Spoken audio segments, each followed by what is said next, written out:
To talk about YugoStrat. It works about half of the time. So if you look at my time, I'm already a few days into 1936. I wanted to get my setup out of the way. Now I'm going to get 50 political power for the next step. And the next step will be justifying a war goal against the United States, and this is to spike world tension to the point where I can do the rest of the strategy. The reason you use the United States is because they will give you most world tension. As soon as you get 50, pause the game if you're trying to start the war as soon as possible. There are some variables in this that affect that. Now we need to justify a war goal, and setting on New England, you can see that it's going to spike world tension 63%.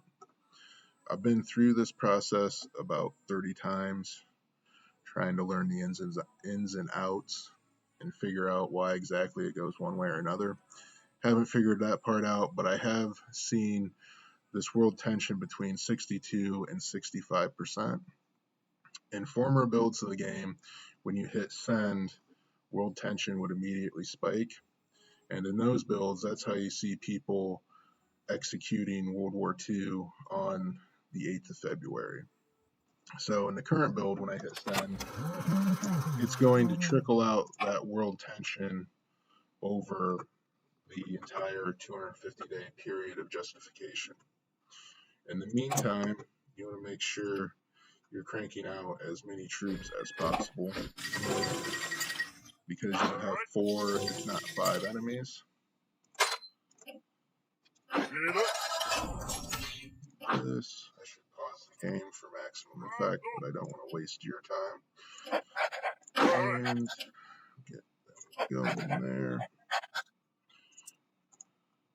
I'm kind of saving up political power for different military staff. I want those bonuses. When you do this, you're going to definitely be at war with Yugoslavia, Romania, and Czechoslovakia, and France. And then the United Kingdom, you have an opportunity to choose whether or not they come along. Okay, let's talk about the national focus real quick. You can see that I did Rhineland. I'm going to go with that one because it gives a 5% boost to world tension. And now I'm doing anti-Comintern Pact for another 2% boost in tension. Pause it. It's queued up. So there are other national focuses that will increase world tension, but they're locked away behind annexing Austria. Trying to do this as quickly as possible. I don't have the opportunity to get to those.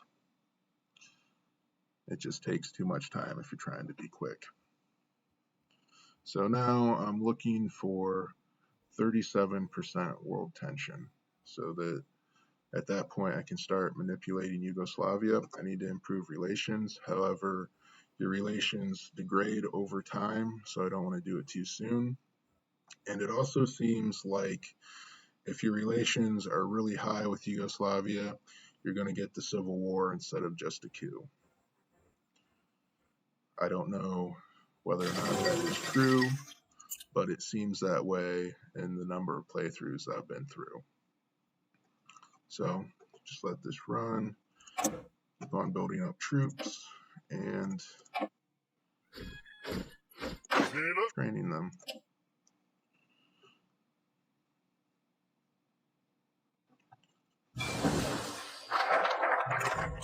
Okay, so that's at 36%. That completed.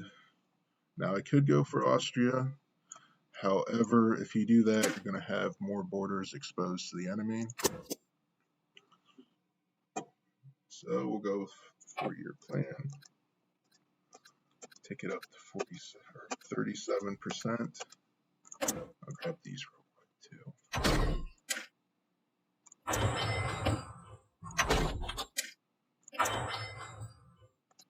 Oh, I missed missed it.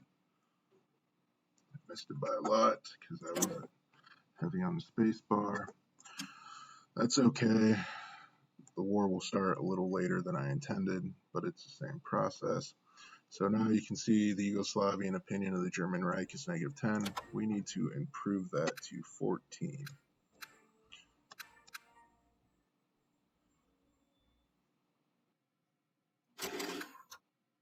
And we're starting a couple days later than we could have, but okay, we're there at 14. You can see world tension's a bit higher than we need. So stop improving relations. You can stop increasing world tension. I don't know if that matters for this, but that's the traditional way of doing it. Now we need to go to our political tab. You can see we're in Axis. We need to dismantle this faction. Alright, back to Yugoslavia. And we can create a faction. We can name it whatever we want. Will we get World War II? On pause, you can see that they've been invited to the faction. They've accepted the offer. At this point, this is where you want to take the opportunity to do last minute positioning of your troops. I am just going to save the game so that I can come back if I want. So at this point, like, I just saved it after inviting into the faction. If I don't get the outcome I want, it seems like you can reload that save as many times and you'll still get the same outcome at this point in the game. If it doesn't work here, you got to start back over from the beginning and try again. So take a few days to play out. It's a good sign if it takes a while. Sometimes if you get the Civil War, it'll just immediately pop up. So I'm really happy with this right now. And this is exactly what I wanted to see.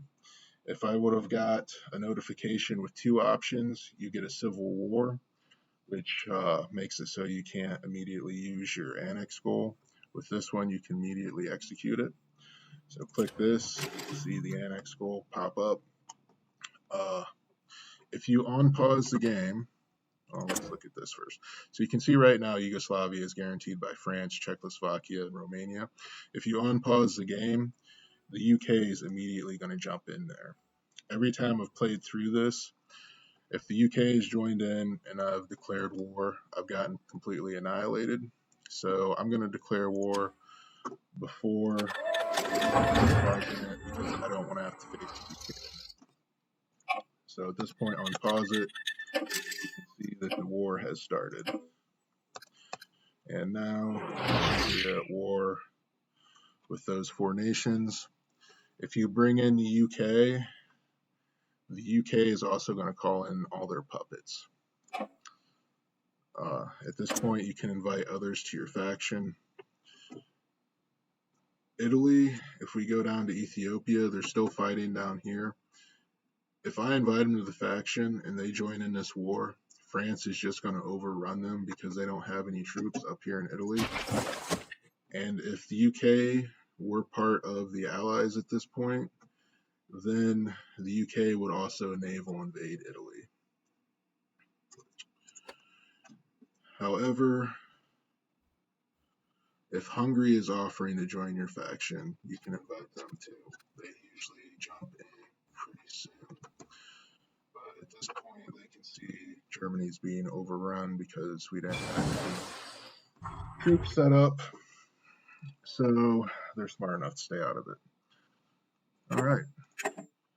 So that gives you a nice little tutorial on how to complete YugoStrat.